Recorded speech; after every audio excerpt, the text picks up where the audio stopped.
90sचा अजय देवगन बनून 2 दिवसांसाठी आयुष्यभराचं सामान घेऊन मी निघाले पुण्याला. मेरे भांजे की शादी आहे बाई. चांगलं दिसायचं असतं तेव्हाच पिंपलचा डोंगर होतो थोबाडावर. मग मी पोहोचले पुण्याला माझ्या फेवरेट घरी, निधीच्या.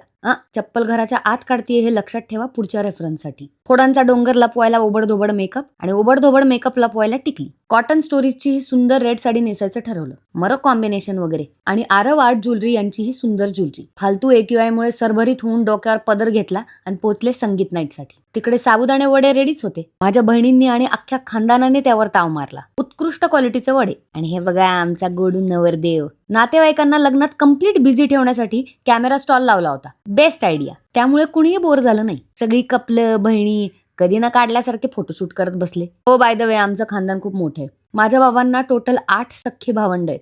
त्यांची लेकरं, मग त्यांची लेकरं आणि त्यांची लेकरं. हिशोब आता तुम्हीच करा. मग व्यंगचित्र काढण्यासाठी लहान लेकरांशी भांडून माझा नंबर लावला आणि मग मस्त जेवणावर ताव मारला आणि खरंच वय झालंय म्हणून डान्स फक्त पाहिला नाही. माझी ही सून पण टॅलेंटेड आहे बरं का. ते बघा आमचा शाहरुख कसा नाचतोय. कळलं का आता? विचित्र पोज द्यायची आणि फोटो बॉम्ब करायची सवय मला माझ्या बाबांकडूनच लागली आहे. आणि मग आमच्या शाहरुख सोबत फोटोशूट करून कल्टी मारली. आणि नेक्स्ट डेच्या टवका लुकचं सिक्रेट नेक्स्ट व्लॉग मध्ये सांगते. Okay bye.